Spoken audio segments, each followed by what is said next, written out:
I'm a 35-year-old office worker. My husband, Kevin, is 6 years older than me and we've been married for 9 years. Right now, I'm living with my mom for some reasons. Let me explain how this happened. 4 years ago, Kevin and I built a house. At that time, Kevin had just changed jobs and we didn't have much money saved or a high income. Kevin used to work for a big company, but his boss constantly bullied him secretly. This caused Kevin to have trouble sleeping and eventually he couldn't go to work anymore. He saw a psychiatrist and took a 3-month break, but when he didn't get better, he quit his job. After that, we lived on just my salary. Kevin didn't work for 3 months, but slowly started to feel better. He began eating and sleeping well again, and his psychiatrist was happy with his quick recovery. My cheerful, loving Kevin was back. He then started looking for a new job. His experience at the big company helped, but finding a job was hard because he left his last job due to mental health issues. During this time, we found a small company that needed Kevin. The salary was about 3/4 of what he used to make, but he was happy to be working again. He said it was much better than being without a job, which made me happy. This job was also in a field he wanted to work in. We wanted to have children, but it was clear that life would be tough if I stopped working. So I continued working. I also loved my job, and we decided not to have children at that time. Our life was peaceful until my mother, Sarah, was paralyzed in a car accident and needed a wheelchair to get around. My dad had passed away when I was in middle school, and Sarah had been living alone since then. Our family home was old and not suitable for a wheelchair, with many steps. Kevin then said, "I'm worried. Let's live together." Sarah and I were surprised, but I appreciated Kevin's unexpected kindness. Since Kevin had just changed jobs, we were unsure about the future, but we decided to apply for a mortgage. As we expected, it was tough to get a loan because Kevin hadn't been at his job for long. However, we were determined and didn't give up. After trying with several mortgage companies, we finally found one that worked with us and approved our loan. We bought our dream home, which I had always imagined, filled with the smell of wood, thick wooden beams on the ceiling, custom storage spaces, a kitchen tailored for my height, and spacious cypress flooring. Importantly, it was a single-story, barrier-free house, perfect for living comfortably in a wheelchair. We were excited as our house was being built and visited the construction site every day. When our carefully designed home was finished, it had a large yard where my mom, who now rarely went outside, could enjoy sunbathing. However, there was a catch with the land. It was given to us by Kevin's grandfather, who adored Kevin. Kevin's family wasn't wealthy, but when his grandfather was diagnosed with cancer, he started to distribute his assets, giving us the largest plot of land. It felt like winning the lottery, but the land was just a 10-minute walk from Kevin's family home. When we told them my mother would be moving in with us, Kevin's sister laughed and said, "Why is your mother moving in too? How shameless is your family?" Kevin's mother told me that marrying someone different like me would bring trouble. She also harshly said it was terrible for her son to have to care for an old person and called me a curse. Even then, Kevin stood up for my mother and me. He said the land was a gift from his grandfather, and no one should complain. Kevin's mother and sister are really mean. It's amazing that Kevin, who is so kind, comes from that family. He's like a beautiful flower that grew out of mud. Kevin always says his family shows him how not to be. Kevin thinks his grandfather gave us the land because he wanted us to take care of his mother in her old age. He also gave other properties away. Kevin's sister got a parking lot that's a 10-minute walk from their home. It's smaller than our land but makes good money from parking fees. Honestly, I would have preferred that, but a gift is still a gift, and we are thankful. Thanks to my grandfather-in-law, we could build our house without paying for the land and used it to help get a loan. When the house was finished, we invited Kevin's mother and his sister's family over. The builders told us they had visited the house several times without asking us. They showed up late without apologizing and said, "This is kind of like Grandpa's house, so it's like our house too." Kevin's sister came in with muddy shoes and said the house smelled nice and didn't need air fresheners. She and her husband walked around with muddy shoes, ignoring the slippers we offered. When I suggested they use slippers, she laughed and said it was too much trouble and that we could just clean the floor. The visit was uncomfortable from the start, and they didn't bring anything with them. When they saw my mother's room, which is spacious and sunny, Kevin's mother said she would like that room. My mother's room is like a duplex with its own kitchen, almost a second living space. "I want to live here," said my mother-in-law. She then told my mother, "You were lucky to have that accident, weren't you? Thanks to being paralyzed, you moved from that old shack to this nice house. Isn't that a lucky turn of events?" My mother said nothing but looked very sad. I was really angry inside, but before I could say anything, Kevin spoke up. "What did you just say? There are things you should and shouldn't say. It makes me question your humanity. I can't even believe you're part of my family. You're the worst. Apologize now," Kevin demanded firmly. Whether they were amused or not, my mother and sister-in-law glared at me. Then my sister-in-law angrily asked Kevin, "What's this all about?" "It's a total turnoff. It's not cool to invite people over and then be rude to them. Just because you built a house, you think you can act superior." The mother-in-law chimed in. "My son messed up by marrying you. You're a jinx." Kevin didn't stay silent. "Enough is enough. This mess started because of your rude comments. You said the accident was a good thing and called my wife a jinx. I will not forgive that." The mother and sister-in-law looked frustrated by Kevin's strong response. Then my mother, who had been watching everything, said with regret, "It's okay. I am here because of the accident, and it's true I moved from a rundown house to this beautiful one. Your son has always been kind to me. Thank you." Perhaps feeling guilty, the mother and sister-in-law left, giving me a nasty look. My mother then apologized to Kevin. "I'm sorry if I upset your mother and sister. I'm sorry for ruining the mood at our housewarming party." Kevin responded, "No, I should be the one apologizing. It's embarrassing how they lack decency. I'm really sorry, but I am happy to be living with you. Please understand that." With that, my mother started to tear up. Since we live near Kevin's parents' house, the neighbors all know us well. They've known Kevin since he was a child and are very kind to us. 4 months have passed since that day. We were finally settling into our new home, and my mother started to smile more when I received an unexpected call from home while I was at work. We rarely get calls from home, so it surprised me. My bad feeling was right. My mom, sounding very upset, called to tell me something awful. Kevin had collapsed at work. I was shocked and spoke to my boss right away, then rushed to the hospital. On the way, I tried to stay calm by imagining that Kevin would be okay when I got there, joking around like always. But when I arrived, it was a shock to see him with so many tubes attached to him. We had planned to go to a movie that weekend.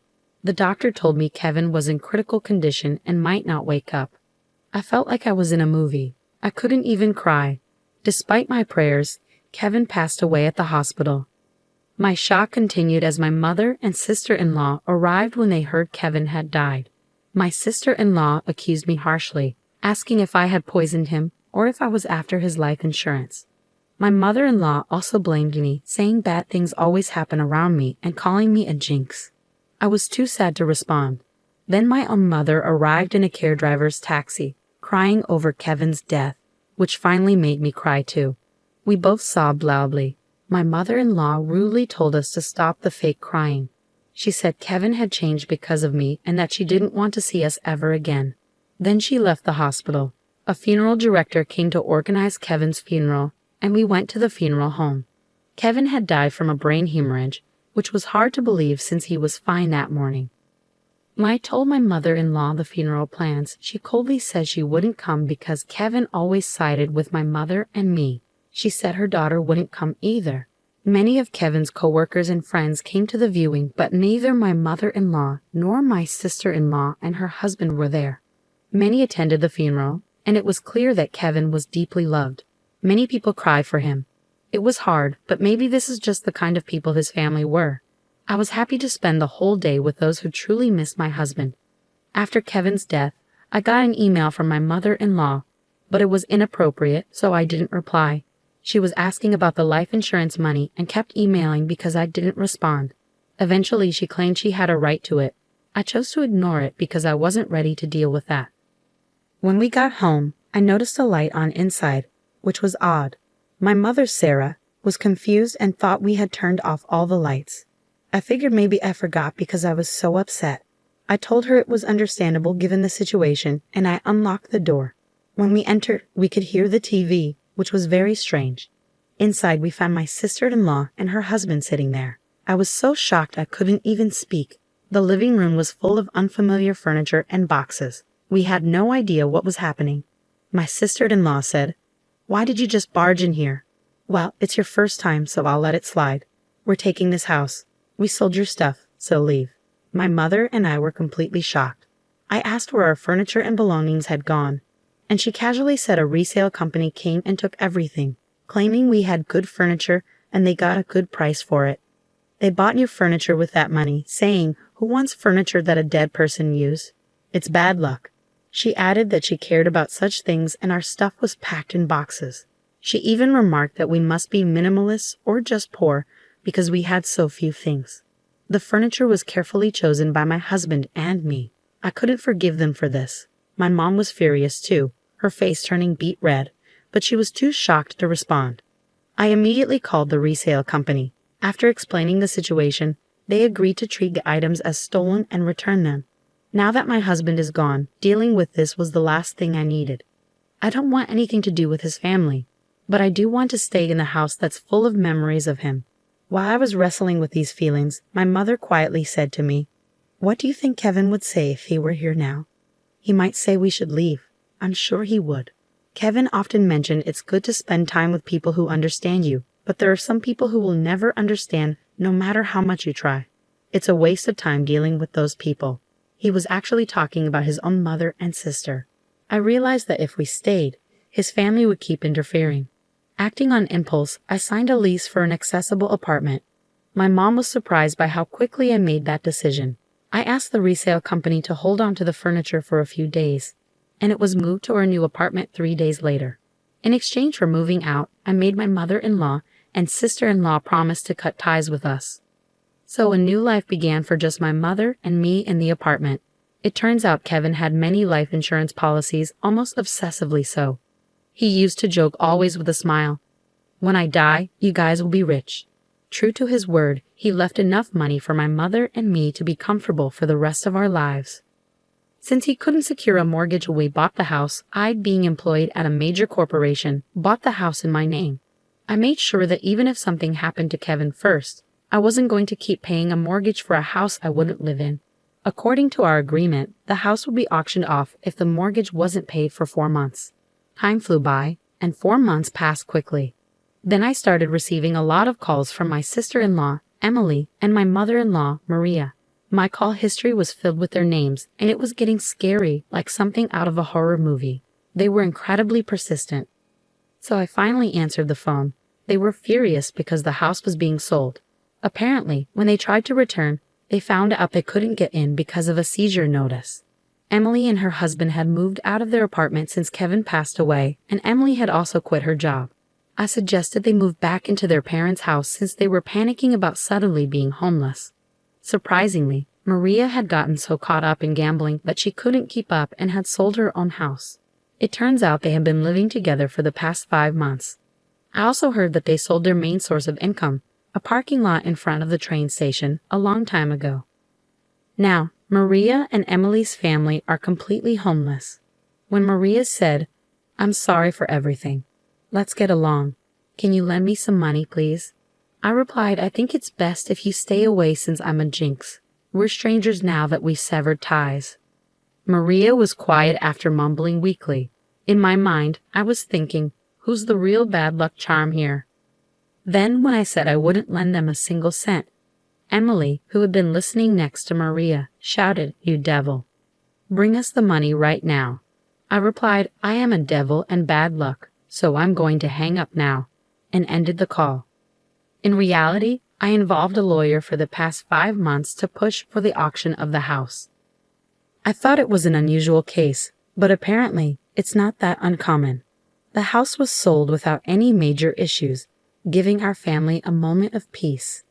We plan to find a new home with the money Kevin left us. Since it's just my mother and me, we don't need a big house. We'd rather prioritize security as 2 women living together. So I chose a condominium with minimal noise disturbance. I remember something my husband always said when we built our home. People can get energy from the sun, so let's create a place where your mother can enjoy her hobby of reading in the garden without feeling self-conscious. With those words, he had made a spacious courtyard for her. So I looked for a condo with a large balcony where she could enjoy her coffee and read. It's smaller than our previous home, but the room is spacious enough to house the furniture my husband probably chose. The piece of land that was gifted to us by Kevin's grandfather was expansive, and the house sold for more than expected. With that money, we're moving forward. I recently bought a luxurious condominium with exceptional security features, a choice I'm sure would have comforted my always cautious husband, Kevin. The peace of mind that comes from living in such a secure place is invaluable, especially after the tumultuous experiences with my in-laws. Life has taken a dramatic turn since Kevin passed away. Amidst my grief, I've been dealing with the fallout from his family's actions, which frankly has been draining. Following the auction of the house, Kevin's mother, Maria, and his sister found themselves without a place to live. Despite their desperate attempts, including trying to borrow money from neighbors, they couldn't secure any financial assistance and ended up in public housing. Living in public housing, they continued their old habits, causing disturbances that have started to concern the community. For instance, they recently had a barbecue on their small balcony, an act that left many locals in disbelief given the limited space and safety concerns. Such thoughtlessness seems typical of them and reflects the disregard they've always shown for others' comfort. Moreover, their financial difficulties appear to have led to frequent loud arguments that disrupt the nightly peace, an auditory testament to their ongoing strife. My sister-in-law's husband has since left, leaving just her and Maria to fend for themselves. Their situation is a stark contrast to the quiet, stable life I now lead with my mother. We're both two-person households, but while my home is a sanctuary, theirs is a source of constant conflict and unease. It's become so disruptive that neighbors are banding together, hoping to evict them to restore some semblance of peace. It's a harsh reminder that no matter where you go, being a nuisance can make you unwelcome. Reflecting on these events, I realize how the phrase, "what goes around comes around," rings true. My goal is to live quietly and peacefully, distanced from the embarrassing turmoil associated with my former family. I believe Kevin watches over us, perhaps with mixed feelings about the chaos his family continues to perpetuate in contrast to the tranquility he loved during his life. As I move forward, my focus is on living a life that causes no trouble to others. I want to honor Kevin's memory not just through words but through actions. He always advocated for a life well lived, surrounded by people who bring joy and understanding. Despite the unfortunate family dynamics he left behind, I'm committed to building a life filled with positivity and peace. The decision to buy this condominium wasn't just about finding a new home. It was about creating a haven where my mother and I could feel safe and secure. The quiet, the order, and the absence of drama allow us to enjoy each other's company and focus on the things that truly matter. It's smaller than our previous house, but every corner of this new space is cherished, every moment of silence savored. I've learned a lot about resilience and moving forward. The memories of Kevin, filled with love and laughter, inspire me every day.